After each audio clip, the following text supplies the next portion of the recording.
Good morning, beautiful people, and blessings to all of you in this beautiful, blessed day that the Lord has made. I just saw a video of a young lady who's kind of like having a breakdown. She has three children, three baby daddies, and she's going on and crying about how unfair it is that her children's fathers can go to work and work how they want to work, make as much money as they want to make, and she's stuck with the children. And sometimes she can't take certain jobs and do certain things because primarily the children are her responsibility. The fathers don't chip in or step in like they should to help take some of the load off of her and etc. And I just want to say from experience being a mother who have been single, a single mother raising five children from five different baby fathers. And for the most part, I was primarily the provider and didn't have the help that I would have had I made better decisions. So I had a lot on me, on top of having parents that was battling drug addictions, my siblings, and so many other things on me.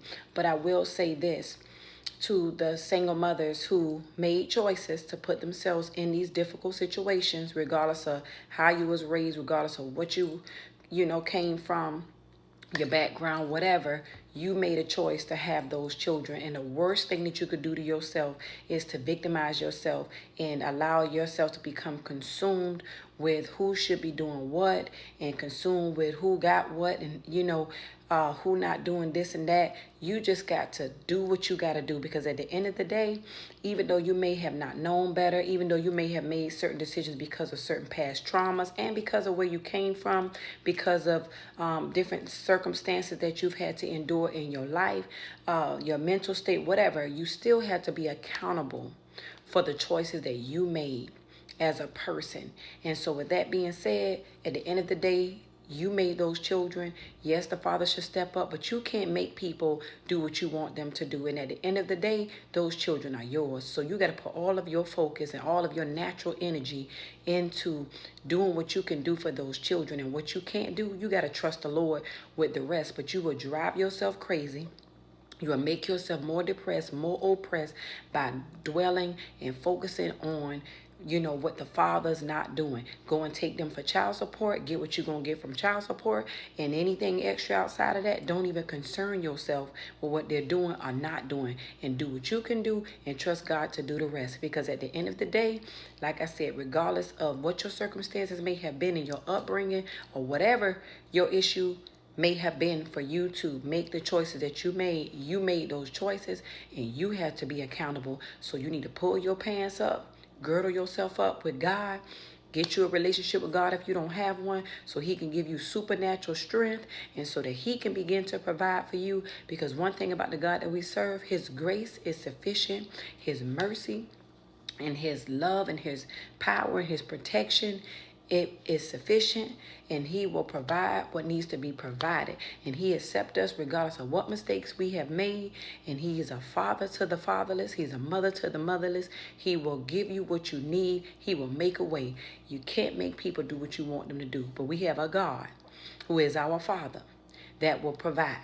He understands that we were born in sin, shaped in iniquity. He understands that we were going to make some decisions that was going to cause chaos in our life. But he is a problem solver. He is a mind regulator. He is a God that will fix it. But don't allow yourself to become bitter. Don't allow yourself to be consumed with what that man got going on and how he left you. And I'm going to go ahead and be real, because I've been there, done that. 9 times out of 10, we knew that the man that we chose to have children with were who they were when we decided to get pregnant from them. And some of us, we meant to get pregnant because we thought the baby was going to save the relationship. And if you are that person that intentionally got pregnant because you thought a baby was going to save a relationship with a man that was already showing you disrespect, with a man that was already telling you he didn't want you, with a man that was already not taking care of the children he already had, baby, you do not need to be nowhere sitting around having no pity party, telling nobody no sad story, being no victim. Because at the end of the day, you knew what you was getting yourself into,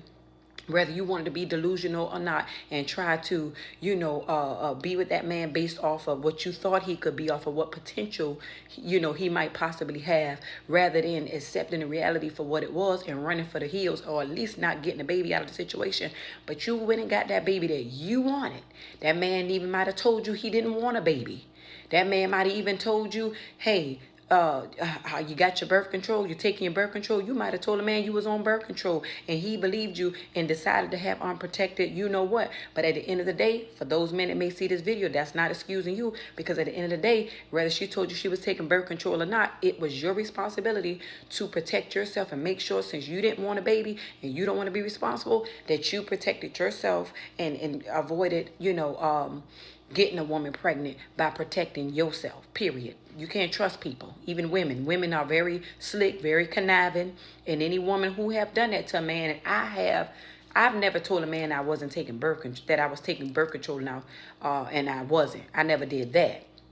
But I have intentionally gotten pregnant thinking that it would save a relationship, or purposely, planned to get pregnant or whatever, and didn't discuss it with him before I planned to get pregnant. You know what I'm saying? So at the end of the day, when you make those careless mistakes, those careless choices, for whatever reason, you may have had, for whatever might have been going on in your mind. And as for me, I will go ahead and say it. I was totally a mental wreck. But mental wreck or not, I made those choices. Mental wreck or not, I chose to have my children. And I had to step up as a woman and be responsible for my children and do what I can do. And what I couldn't do, I had to get to a point where I realized I needed God in my life. And that's when I reached out to God, in that moment where I realized that my mess that I created for myself, along with what came along with the life I was born into, the family I was born into, it was too much. I could not do it on my own. I needed God. And that's when I began to reach out to God and cry out to God. So it's good that the sister got on social media and she's crying out and, she's letting it out or whatever. That's good. But baby, make sure that you go and you release your cry out on God. Make sure you go and you lift up your hands and you say, God, I need you. God, I need you to strengthen my mind. God, I need you to strengthen my spirit. God, I need to have faith. And that's another thing. If you don't have no faith, if you don't have no hope, if you don't have a plan for the future, and all you see is the dysfunction in your life, and all you see is the sinking hole that you are in, all you see is the trauma and the pain and how hard things is, and all you see is the struggle, then there's no hope for you. There's no way things are going to ever get better. But I come to tell you that no matter how many children you have, and no matter how many baby daddies you have, and no matter how difficult things may be for you right now, if you have a relationship with God, if you get a relationship with God and you keep the faith and you hold on to God and you allow God to keep your heart and keep your mind, keep your spirit in his likeness, God will make a way. Things will get better. It may not happen overnight. You're going to have to weather some of the storm of what you created. But you got to accept that for what it is. You created a difficult life for yourself.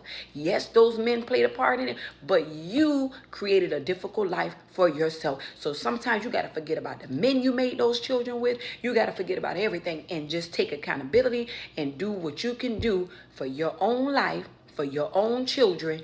And that's just that.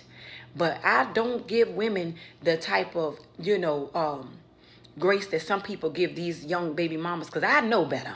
I know the scenario and the mindset and the plots and the plans and the things that we do too as women to put ourselves in a situation. Then we want to go cry victim, and then we want to go cry and we want to play like everything is just all against us. No, you may have had some issues. You may have, like I said in my case, had some mental issues from whatever traumas, whatever you've been through in your life, but you knew what you was getting yourself into. You knew what you was doing.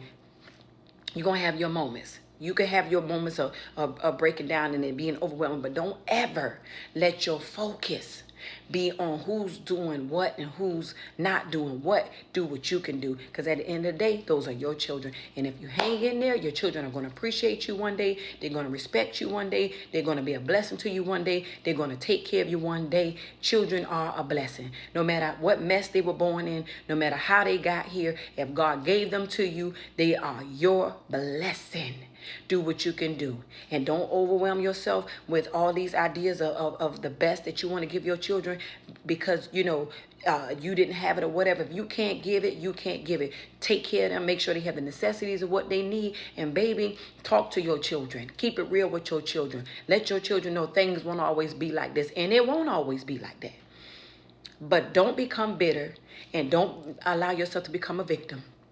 Be victorious and be victorious in Christ Jesus. If you don't know him, get to know him.